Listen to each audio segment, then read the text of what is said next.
y hoy veíamos 404 pacientes en terapia. Acá estamos incluyendo a terapizados también, como lo denominaron últimamente aquellos que no tienen aún per se una cama de terapia como tal, doctor. Claro, sí, ya hace un buen tiempo venimos, digamos, reconvirtiendo salas de internación común, entre comillas, en salas de cuidados intensivos, ¿verdad? Los cuidados respiratorios intensivos se entiende desde el momento en que un paciente requiere mayor cantidad de flujo de oxígeno para poder mejorar la oxigenación, ¿verdad? Eso lo hacemos generalmente o con cánulas de alto flujo o con otros dispositivos que se llama ventilación no invasiva. Es, digamos, un paso previo para evitar la intubación, ¿verdad? Eso ya se consideran pacientes críticos, pacientes de terapia intensiva, porque ya requieren una mayor atención, ¿verdad? Entonces, hoy por hoy, prácticamente estamos reconvirtiendo salas en lo que es terapia intensiva, ya con respiradores disponibles, ¿verdad? Nosotros también estamos haciendo lo mismo.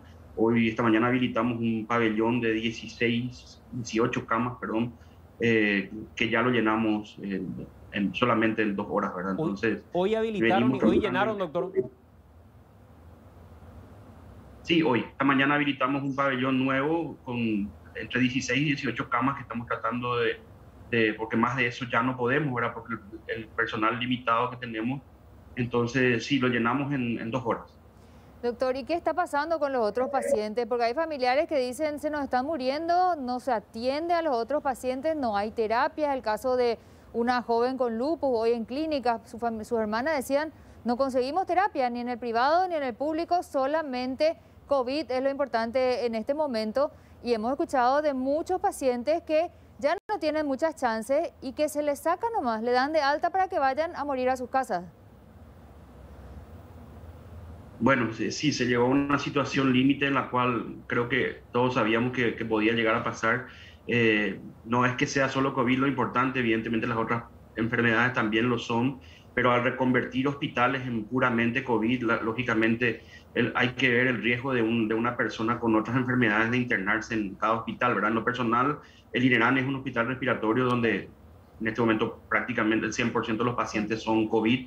Tenemos todavía un bloque de pacientes internados con tuberculosis y con cáncer de pulmón, pero son pacientes ya que están en otra área, ya están más aislados, sí. Pero también dentro de poco, digamos, veremos si el hospital no debe ir creciendo, ¿verdad? Porque realmente ya no tenemos espacio, ¿verdad? Hoy llegamos a llenar inclusive los pasillos de espera con pacientes en silla esperando atención. Es realmente estresante, ¿verdad? Lo que estamos pasando. Nosotros, ustedes ya me habrán escuchado muchas veces que lo veníamos diciendo, lo veníamos hablando. Bueno, llegamos a esto, estamos en esta situación, intentamos que nadie se quede sin atención, por eso hacemos lo humanamente, ya sobrehumanamente, porque creo que lo humanamente posible ya hicimos.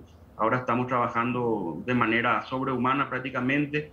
Hemos conseguido más personal para habilitar este pabellón, un personal limitado que estamos teniendo para reforzar y ayudarnos, ¿verdad? Pero creo que nada es suficiente si seguimos así, ¿verdad?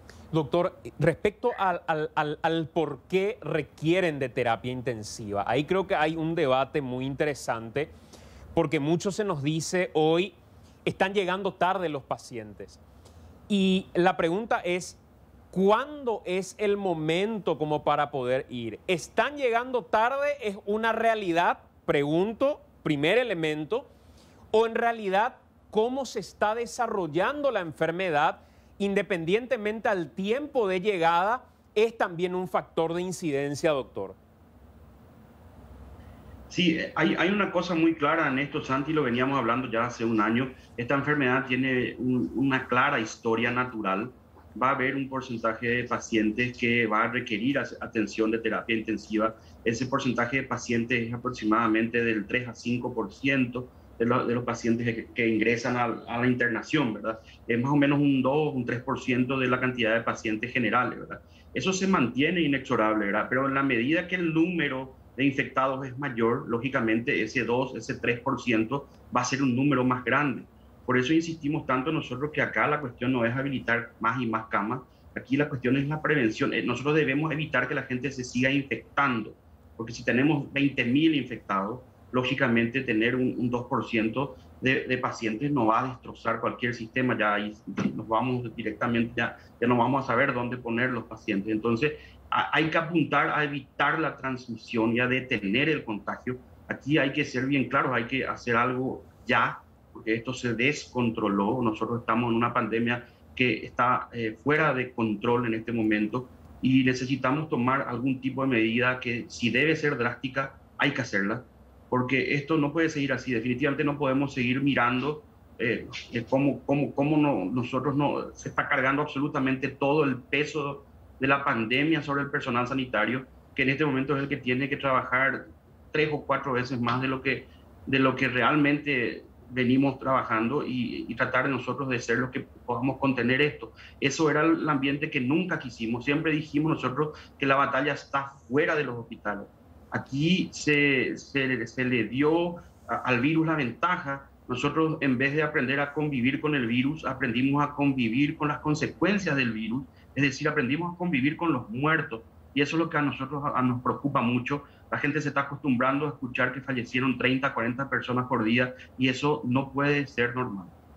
Doctor, cuando decís que hay que hacer algo ya porque esto se descontroló, ese algo al que haces referencia es un freno de mano, indudablemente.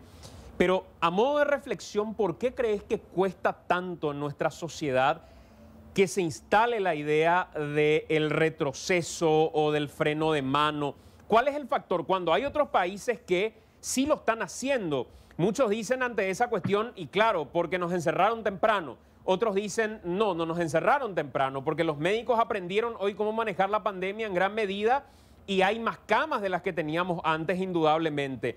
Pero luego salta otro y dice, en otros países los encierran, pero para llevar adelante un plan agresivo de vacunación. Aquí es el encierro, pero sin tener todavía ideas de cuándo van a venir las vacunas. ¿Cuál es tu reflexión del por qué cuesta penetrar con ese mensaje de hay que tomar una medida ya, doctor? Claro, creo que los factores sociales, económicos y políticos, fundamentalmente últimamente políticos, han tenido mucha injerencia en las decisiones sanitarias. Creo que de un tiempo a esta parte no son las decisiones sanitarias las que se están tomando de forma prioritaria y me parece que debemos sentarnos todos los protagonistas a tomar medidas definitivamente. Aquí lógicamente es muy complicado pedirle a la gente que se encierre de vuelta.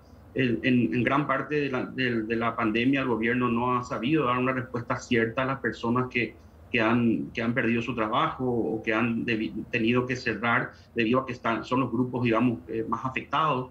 Entonces hay una serie de componentes que lógicamente más la desacreditación de las autoridades es lo que yo creo que nos juega a todos en contra y en este momento la integridad moral de las personas que tienen que tomar las decisiones está puesta en duda y eso hace que tengamos un territorio que no es el más auspicioso para tener que tomar este tipo de decisiones. Pero definitivamente, aún que esto esté pasando, nosotros debemos en algún momento de vuelta tomar, digamos, el timón sanitario y tomar las decisiones en base a lo que necesita, digamos, la población en este momento. Y sí, sería lógicamente bueno hacer como Chile, que le encerró a la población y le dijo, mira, mientras vos estás encerrado, yo le voy a vacunar a tu papá, a tu mamá, a tu abuelo. Entonces, digamos, hay como un intercambio en cuanto al sacrificio que debe hacer la población. Por eso es para nosotros también muy importante que tengamos vacunas en cantidad suficiente para poder iniciar una campaña masiva de vacunación, que hay que aclarar que no va a ser una solución a corto plazo. O sea,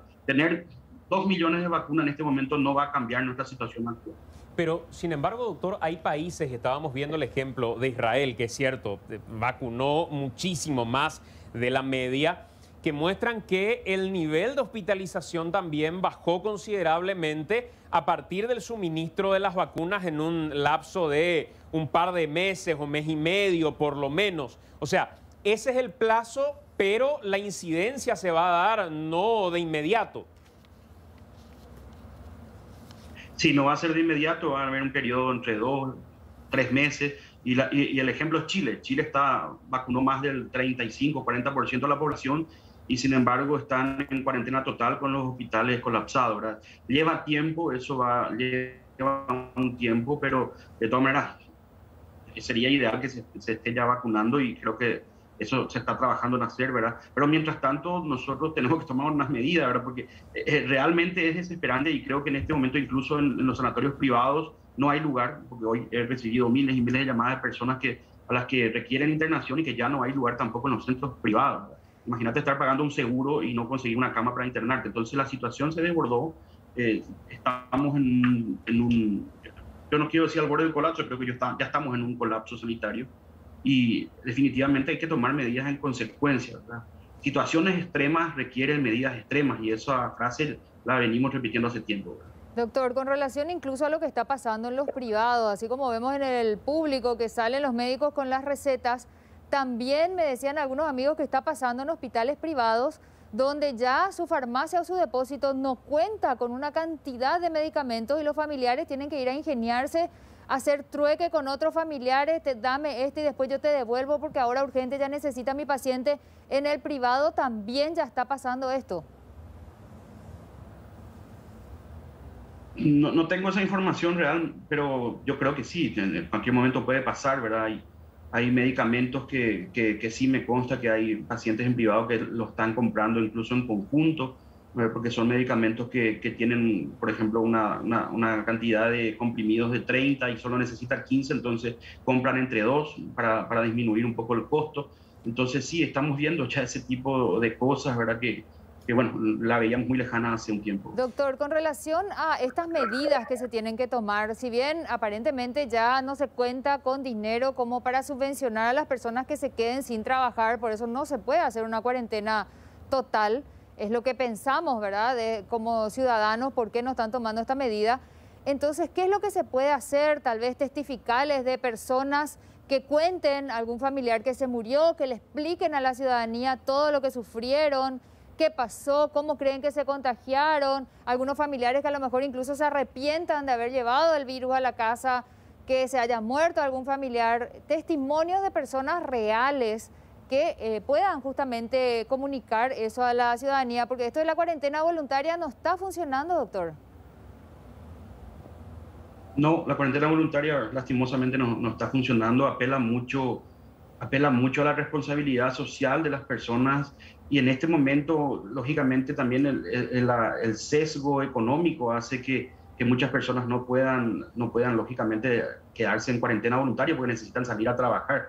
Definitivamente las cuarentenas o las restricciones o los confinamientos parciales no han tenido éxito en el mundo. Los confinamientos, si se van a hacer, deben ser totales o deben ser por lo menos mucho más intensos. Eso sabemos que es complicado hoy hacerlo, prácticamente improbable, pero definitivamente si las otras medidas que se podrían tomar requieren mucho más personas trabajando, es decir, hacer cuadrillas de personal médico, personal sanitario que vaya barrio por barrio a controlar los pacientes, hacer cuadrillas de ambulancia, como hace Uruguay. Uruguay está haciendo equipos de trabajo que van a visitar los pacientes a domicilio de tal manera a detectar rápidamente los que puedan complicarse y no sobrecargar los hospitales con pacientes que eventualmente pueden ser tratados en la casa. Entonces hay que generar algún tipo de solución rápida para que dejemos de sobrecargar todo a los hospitales, porque en este momento ya al hospital sobrecargado, un hospital colapsado, no va a dar respuesta cierta a todos los pacientes, que ya está ocurriendo. Doctor. Hoy hemos trasladado una cantidad, aparte de haber, digamos, habilitado un nuevo pabellón, hemos también trasladado como 7 o 8 pacientes a otros hospitales privados. Ahí hay una cuestión muy interesante que acabas de mencionar, doctor, que algunos médicos que no están directamente en la línea quizá de trabajo por COVID en los hospitales, pueda ir hasta las casas y hacer ese monitoreo para saber quién requiere de hospitalización y quién debe acudir hasta un centro asistencial. Pero ¿cómo lidiar con la gran cantidad de personas que sí ya necesitan ocupar esos lugares y el que quizá llegó temprano porque todavía no se complicó tanto y como todavía quizá tiene alguna chance, se lo envía a la casa y ahí se complica? ¿Cómo tomar esa decisión, doctor? Claro, son decisiones difíciles, ¿verdad? Evidentemente va a haber un porcentaje de pacientes que van a complicarse. Ese porcentaje en este momento está rondando en nuestro país entre 5 y 10%.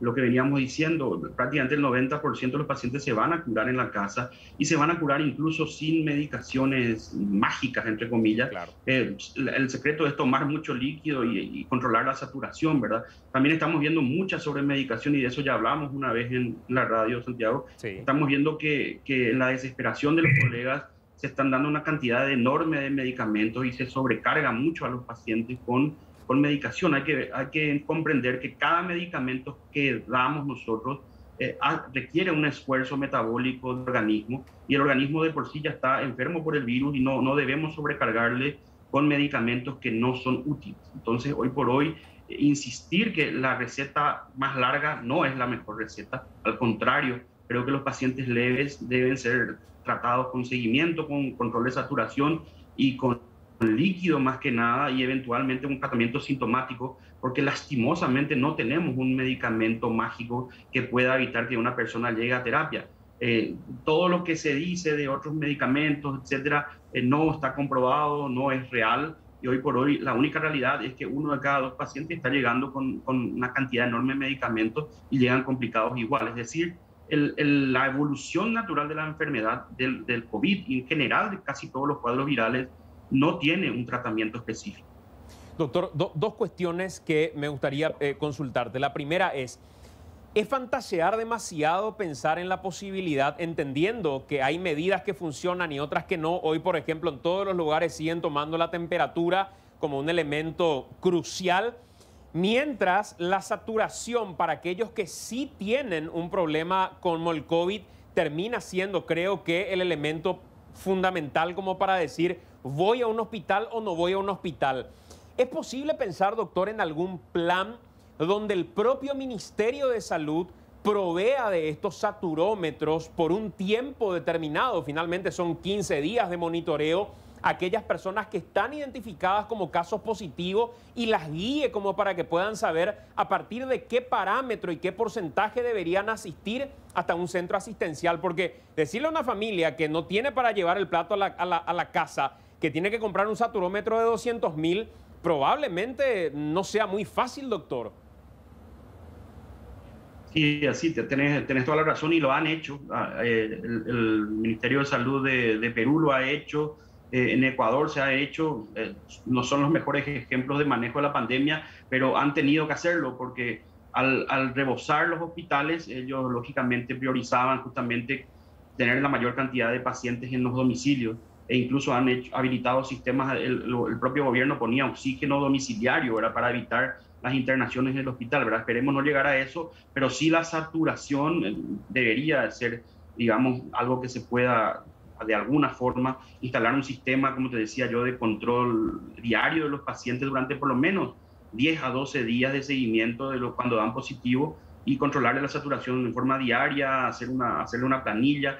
Existen aquí los servicios de salud familiar que tienen censado un grupo de pacientes, ¿verdad? Esos servicios de salud familiar podrían hacer ese trabajo de ir a recorrer su zona digamos, de influencia y controlar a los pacientes que le toque, ¿verdad? Entonces, yo creo que se puede hacer eso. Lo otro, doctor, de nuevo se escuchó la idea de los albergues, incluso la idea de los puestos militares, los destacamentos militares, como para recibir a pacientes con cuadros de COVID que reciban ahí algún tipo de atención.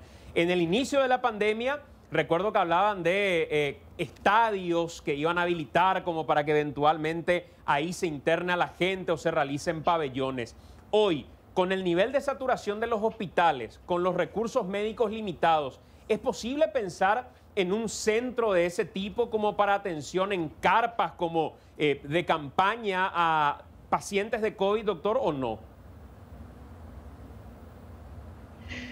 Y es complicado por la cantidad de personal limitado que tenemos, ¿verdad? Yo no sé si habilitando esos centros vamos a tener personal, ¿verdad? Porque está costando muchísimo conseguir personal. Ya prácticamente todos los médicos que están trabajando en enfermedades respiratorias ya están todos ocupados al 100% y cuesta muchísimo conseguir personal, ¿verdad? Entonces, como idea digamos, de mitigación rápida, se puede, en el afán de ofrecer cierto tipo de atención, ¿verdad? Y lo han hecho. España ha habilitado estadios, Brasil ha habilitado el propio Maracaná para para internaciones y ahora de vuelta lo está haciendo. Entonces, sí, son, digamos, medidas de urgencia que no, esperemos no llegar a eso, pero tratar de dar al máximo de lo que podamos nosotros en los hospitales y insistir que la respuesta no está en hacer ese tipo de medidas, digamos, de urgencia, sino que la prevención debe ser la que prime. No hay otra forma que reducir la infección, ¿verdad? Bélgica, que es el segundo país con más muertos por cantidad de habitantes del mundo en este momento, ha publicado un trabajo reciente que al habilitarse más camas de terapia intensiva, sin haber un personal adecuado que maneje a sus pacientes, ellos aumentaron su mortalidad en 30%. Es decir, doctor, en el afán de ayudar, uno termina haciendo más daño. Sí. Doctor, para ir finalizando, llega Semana Santa, las manifestaciones siguen, las personas tienen derecho a reclamar lo que consideran es un mal gobierno. Se viene la tradicional marcha campesina que se hace todos los años desde hace casi 3 décadas. Siguen las fiestas clandestinas, el panorama es negro. Definitivamente sí, ¿verdad? Evidentemente la libertad de expresión está garantizada por la Constitución y todos tienen derecho a hacerlo, ¿verdad? Pero, mira, cuesta tanto para nosotros hablar bajo el sesgo de lo que vivimos día a día, pensar siquiera en una fiesta o en una manifestación. A nosotros ya nos preocupa muchísimo, ¿verdad? Entonces creo que realmente el panorama es difícil. Doctor, gracias por el tiempo, mucha fuerza en este momento. Un abrazo, doctor.